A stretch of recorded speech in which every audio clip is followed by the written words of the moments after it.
Okay, thanks to everybody for joining us tonight. This is what may be the fourth or fifth Mountain Zoom that we've done so far for 2025. And our presenter this evening is Emily Davis. Emily is a brand new extension agent for agriculture and natural resources over in Pike County, Kentucky.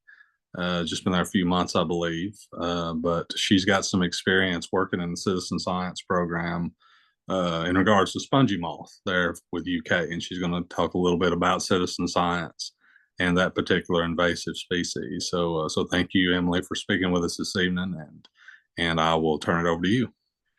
All right, yeah, thanks for having me, Phil. And we were just talking about the devastating floods and inclement weather we've had lately. So wherever you're watching or listening from, I hope that you've stayed safe from the floods. And if you have been affected, my heart goes out to you.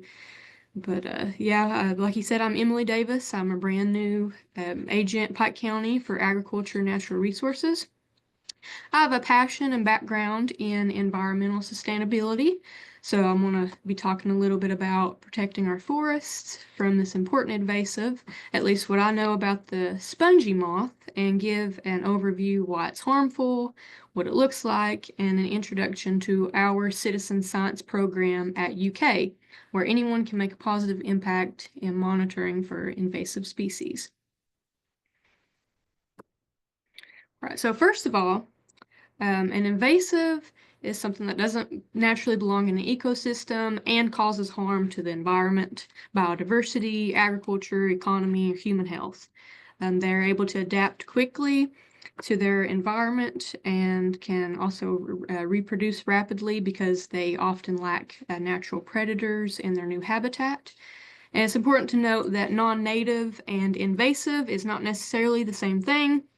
For example, Kentucky bluegrass and the European honeybee is non-native, but they're not harmful, so they're not considered invasive. So an example of an important invasive is the spongy moth. This was formerly called the gypsy moth. The common name was changed officially in 2022. And the spongy refers to the appearance of their egg mass. So the spongy moth was actually brought over to the U.S. on purpose by a guy named Etienne Leopold Trouvelot in Massachusetts. He was an amateur entomologist who thought that he was going to start a silk industry. For some reason, I think my slides are timed and they keep switching on their own, so apologize for that. But yeah, he wanted to start a silk industry. That did not work out. As soon as he brought them over, they escaped because, of course, they did. And by 1889, Massachusetts was dealing with its first major outbreak. From there, it kept spreading through New England, Mid-Atlantic, Midwest. By the 80s and 90s, it hit Michigan, Indiana, Ohio. By 2000s, it was in Virginia, West Virginia, and beyond.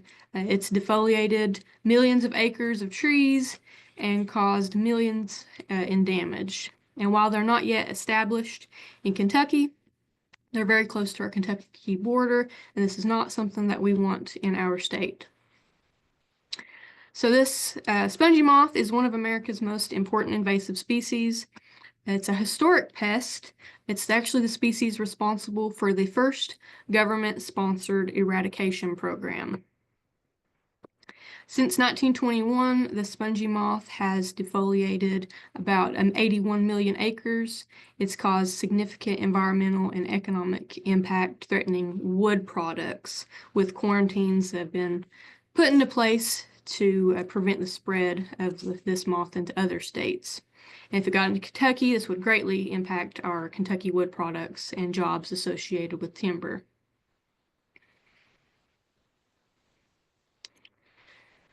So it's actually the caterpillar stage that causes all the damage. It can feed on more than 300 trees and shrubs. The caterpillars have blue and red dots on them, and they prefer oak trees. And since Kentucky's forests are dominated by oak trees, we have a high risk for deforestation, and it's the repeated defoliation of them eating those leaves. It prevents trees from being able to photosynthesize, stresses the tree out, and can lead to the tree dying. And in addition to timber and forestry jobs, it can impact wildlife and habitats, recreation and tourism. Residents in states with infestation have said that the billions of caterpillars produce untold amounts of fecal matter, so much that it sounds like rain as their poop falls to the ground. And also, caterpillars can fall on people, and their hairs irritate the skin. It can cause like an itchy, like welt. It looks like a blister. It looks very uncomfortable. Here's just a little graphic of their life cycle. After they overwinter as egg masses, the caterpillars will hatch in the spring, so usually around April. They grow through several stages until June, and when they pupate, they later will emerge as adult moths, and the adults will mate in July, and females lay eggs that overwinter and start the cycle again next year. So around April, May is the time to be looking for those caterpillars. Here's a picture of the adult male and female. The male and female look considerably different. The males are brown and smaller. They have feathery antennae, and the female are white with these brown markings. And the males, they fly to facilitate mating, but the females, despite having wings, actually do not fly. Here's just a picture of some defoliated trees. Like I said, the continued defoliation can cause trees to die. And I just know that I don't want to wake up one day and see my backyard looking like this. They spread in two main ways, both naturally and with human help. First, the newly hatched caterpillars can spread through a process called ballooning. Back here. This is when the caterpillars produce silken threads that catch the wind and allows them to float to nearby trees. But the biggest spread happens because of human activity. The females lay their egg masses on almost any hard surface. It could be cars, campers, outdoor toys, firewood, equipment. And when these items are moved to a new location, the eggs hitch a ride. This allows the spongy moth to spread much farther and faster than they could on their own, and this is why the USDA actually requires inspections when leaving quarantined areas. Here's a map of the quarantine areas in the U.S., and this was actually taken from our Citizen Science Program website, which I'll share the link at the end of this presentation. You can see where they're established, and they're right on our Kentucky border. So we definitely don't want this in our state, and I'm counting on you all to help me keep it out of my state. So there are some of the spongy moths found every year in Kentucky, and that's why monitoring and public awareness is so important. We participate in a statewide spongy moth trapping system, and a lot of our traps are through the Citizen Science Program. Also participate in the Slow the Spread program. So here's a picture of a trap I set here at the Extension office. They're very easy to set up. The traps contain a synthetic female spongy moth pheromone, which attracts the male moths. I like to say it's almost like an online dating profile for moths, but we're catfishing the male with this pheromone. They think they're flying off to meet the love of their life, but it's just a trap coated in the sticky glue that captures them. So, like I said, we participate in the Slow the Spread program, which focuses on slowing the naturally advancing spongy moth front in the eastern part of the state. And Kentucky has trapped for spongy moths since 1983. So, Citizen Science Program, Citizen Science has been around for a long time, since the 1800s. Citizen Science has had significant impacts on research outcomes. It's made, big difference in analysis for researchers. Like they say, many hands make light work. And it's the public that are usually the first to find unwanted pests. So it's a great way to help your community. It's a way to inform and engage the public about invasive pests, the problems they cause, and the financial costs. Citizen scientists can be involved through something as simple as visual surveys, setting traps, just helping to prevent establishment of those invasives. Also a great way to optimize your tax dollars, so it can increase the cost-benefit ratio of the money spent on a program. As we all know, funding, staff, and resources are always limited and shrinking in some cases. So this is a great alternative to, be involved in your local environment, improve science literacy. Also a neat way just to impress your friends. You can tell them, I'm a citizen scientist, and you can, what you learn, you can pass on to your friends, families, and neighbors. So our citizen science program is through Kentucky Office of State Entomologists. This is through the University of Kentucky. So outside of invasives and state surveys, they do licensing and certification. So like if you're sending a plant or plant products wood internationally or domestically, you may need a certificate to allow you the movement of those commodities based on importing regulations. Carl Harper is the senior nursery inspector in Kentucky with that office, and he is actually the one who expanded their survey work with this incorporation of the citizen science program. So like I said, this is a great way to optimize, your resources, increase science literacy. So if you're interested in helping monitor for invasives, you protect your state agriculture, natural resources, please consider joining a citizen science program. Yeah, it's a great way, like I said, empowers the public. And with ours, it's very easy participation.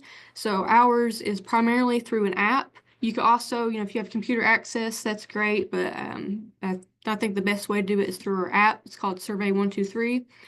You can use that to easily record your data when you set traps, and this contributes to statewide and national databases.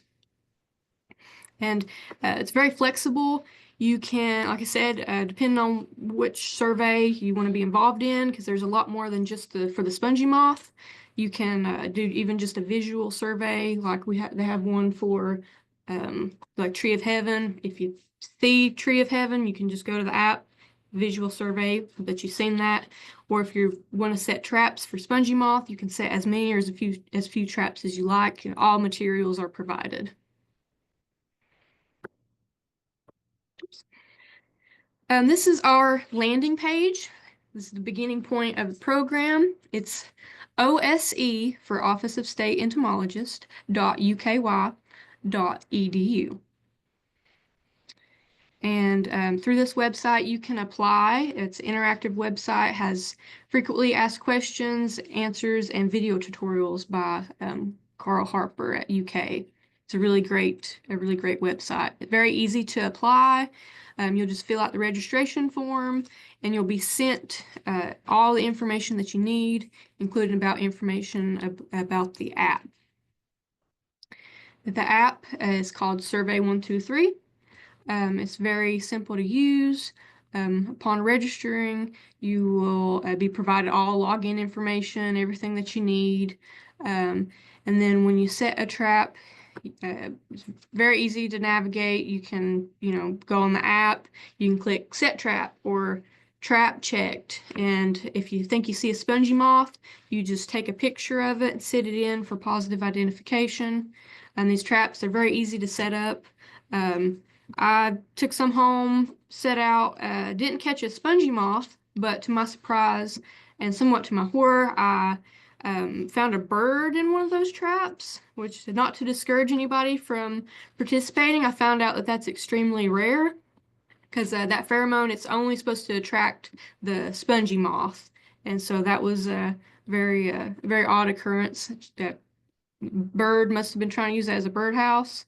But Carl Harper, he said that just best way to prevent that is make sure the sides are folded in good. But that was a very interesting and surprising find.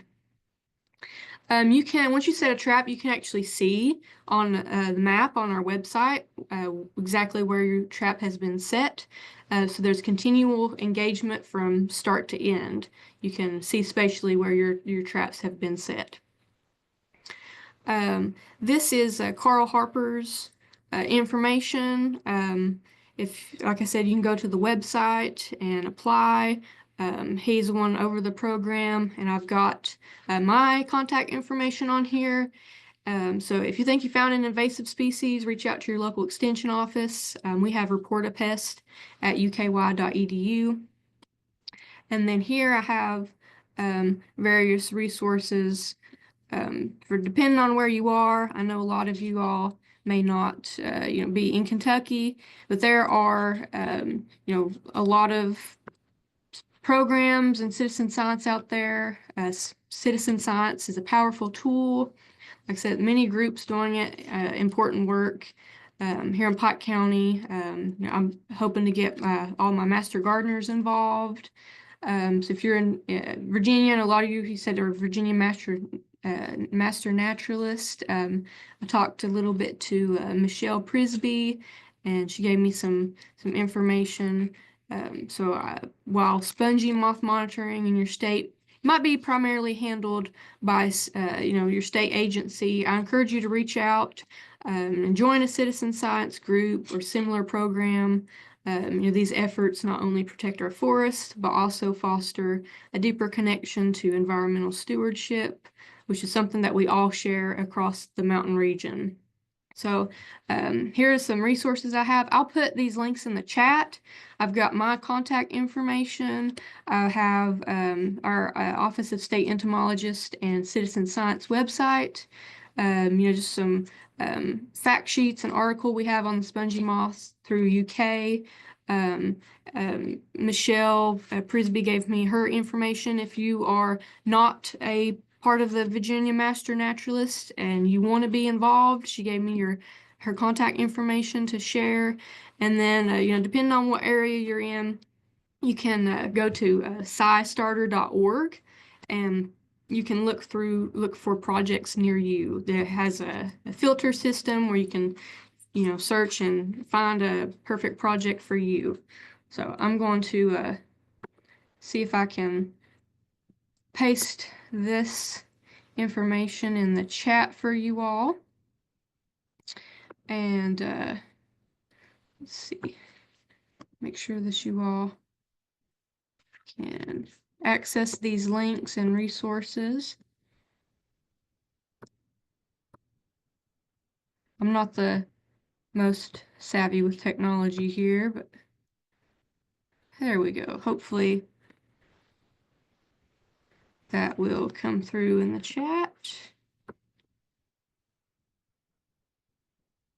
And it says I have exceeded the word limit, so I'll break that up into, here's my contact information, and here is some of the links that I have shared on there. Now, are there any questions? I got through that a little bit more quickly than I thought I would, but that's okay because it gave me some time to answer some questions.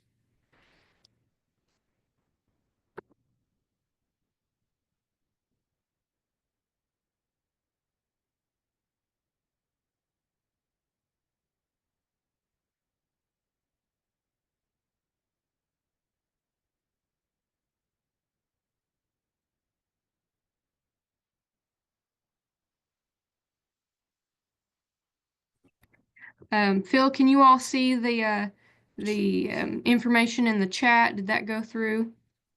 Yes, it did. And you had a couple questions in the chat. Joyce asked, has it reached Virginia yet? Yes. So yeah, to my knowledge, it is established in Virginia. And so I'm not sure, as far as like how many trap positives they get every year. I believe it might be state agency that You know, it covers the spongy moth and the American the Slow the Spread program. But yes, it is in Virginia, unfortunately. So it's why it's really important to know what it looks like, and to be able to report it. And It, speaking on it's that not, note, this is Chris. yeah. It's, excuse me.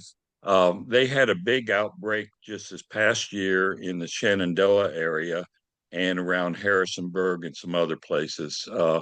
It's been in Virginia for quite a while. It's Okay. slowly moving toward far southwest Virginia, where we're located, but we do not have any established populations in our little tip of Virginia, to our knowledge at this point. But our master naturalists are should be aware to be on the lookout for it. And of course, the moving of firewood is the biggest problem, I think, in spreading it around the state. Um, but it is a problem in most of Virginia. Fortunately, it's not in our mountains in far southwest Virginia yet. Well, great. And, Thank you for that, Chris. Yeah, I'm very and glad. That's good, and hopefully it stays that way. and speaking of being able to identify, Morgan asked if you can show the caterpillar pics again. Yes. Can you all see the caterpillar slide? Yes. Okay, great. Yeah, so here's what the caterpillar looks like. It has 5 pairs of blue dots and 6 pairs of red dots on their back. So if you can get close enough, to see that, that is a great indicator, those blue and red dots, and it's very hairy looking. I know in our area, we might have some that are similar looking, but yeah, those blue and red dots and the hairiness is a great way to be able to identify them. And I see that Aaron had posted a question earlier. Let's see, was asking about the sticky traps potentially harming other species that might get inside. And you had mentioned the bird, but that being very rare. Uh, Yes. and she asked if there are these types of traps for spotted lanternflies as well. Well, yeah, so to back up, yeah, they're the sponge on the spongy moth, the pheromone is only supposed to attract the spongy moth. And yeah, like I said, the bird instance was very rare. And then we do survey for the spotted lanternfly. That is absolutely something that through our citizen science program that you can look for. As far as traps, I don't think that they are the same kind for the spongy moth to my knowledge, but there definitely is a program to monitor for the spotted lanternfly that you can be a part of. There's multiple different invasives that you can monitor for. And like I Uh, said, it's very flexible. It can be as simple as a visual survey, and you go in our app, and it's can be very helpful for those all of that data. Getting to Aaron's question on spotted lanternfly, the last information I heard was that they have not yet synthesized the pheromone to do any kind of pheromone trapping like they're doing for the spongy moth. Thank you, Chris. Um, and I'm just assuming with your presentation up, you may not be able to see the chat, but Joyce was asking, once infected, do trees stay infected, or can something be done to save the tree? Yeah, well, that's a great question. Actually, I think I didn't really talk about it, but I have a slide, a little bit more information about that. Let me see if I can get that to come up. Can you all see that, the control method slide? Yes. Okay, great. So yeah, there are a few control methods. Once the spongy moth has infected an area, is it's a way we can. Sorry, let me go back there. Yeah, so the first line of defense is trapping. We use those sticky delta traps, which are the triangle traps you may have seen. Now there are some other methods, like the Giptrek virus. It's a treatment that specifically targets spongy moth caterpillars. And it doesn't harm other insects. This is kind of like, I like to think of it as like the flu for spongy moths. They get it, we don't feel bad for them. There are also thing called pheromone flakes. These are similar to the lure and the traps, but applied aerially. This disrupts the male moth's ability to find the females and reproduce. And another thing is that they can do is burlap banding, where you wrap burlap around trees to catch and monitor caterpillars. Sometimes they treat the bands with insecticide. So in Kentucky, we've already stopped 3 potential infestations using a combination of these techniques. So through early detection, mass trapping, the GIP check treatments, burlap banding, successfully eradicated populations before they could establish. And so this helps protect our trees. So our monitoring program has worked so far. So does that answer your question?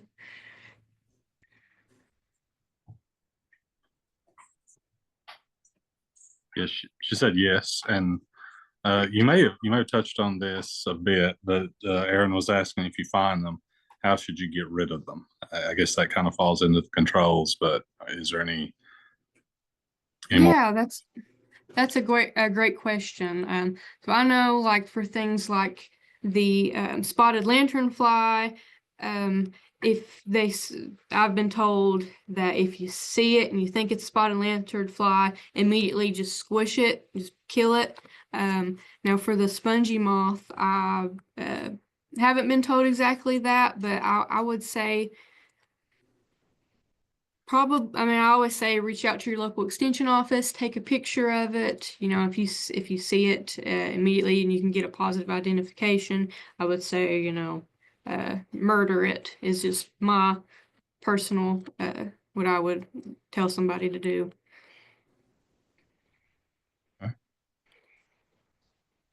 And think I think I got to all the questions in the chat. Anybody have any other questions for Emily? Emily, this is Jeremy. That's excellent presentation. Thank you so much. Thank you. I have something to add here on Yes. the spotted lanternfly, if it's all right. Absolutely. Please do. Yeah, please do. Okay, Shad isn't on here.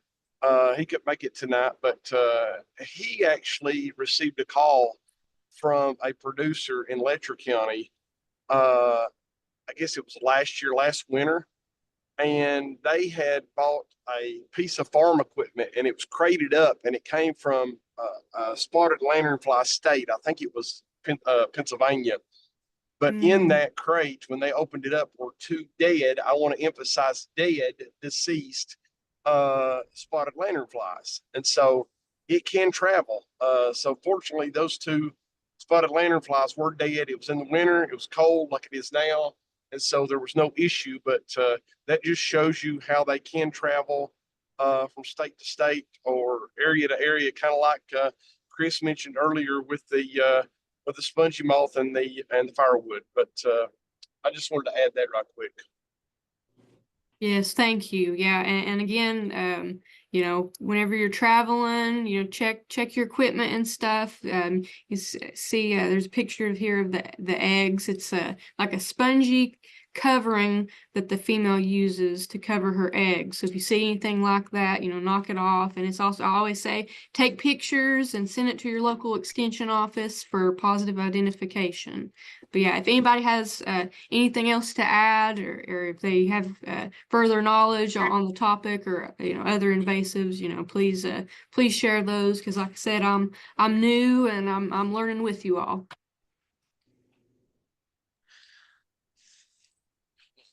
Emily, it's a good presentation as well. I'm going to compliment you on that.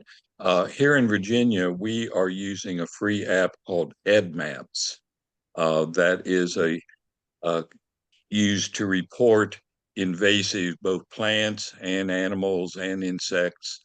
And some of our master naturalists around the state have been using that as a way of reporting when we see an invasive. So I don't know if you're aware of that particular resource or app, but they have a lot of data that they've collected on invasives of all types and where they are, and that might be something to explore if you haven't looked at that app. Yeah, you say it's called Ed Maps? Yes, let me find the get the right spelling of it. It's a free app. Yeah, it's Awesome. EDDMAPS, Ed Maps. And you can work with your computer. It's also a nice app to put on your phone that allows you to report when you think you found an invasive plant or an invasive species. And one nice thing about that app is that unlike some of the other maps where you can report things, this one, before it gets put on the map, they have an expert that will verify. You take a photo, you take several photos that you when you report it, and it will automatically record the GPS location of where you are when you snap your photo out in the field, and then you can send it in. But it's not put on their map until an expert has verified and looked at it to verify, yes, that you are correct, that that is whatever the plant or the insect might be. That is an awesome resource. Yeah, thank you for telling me about that.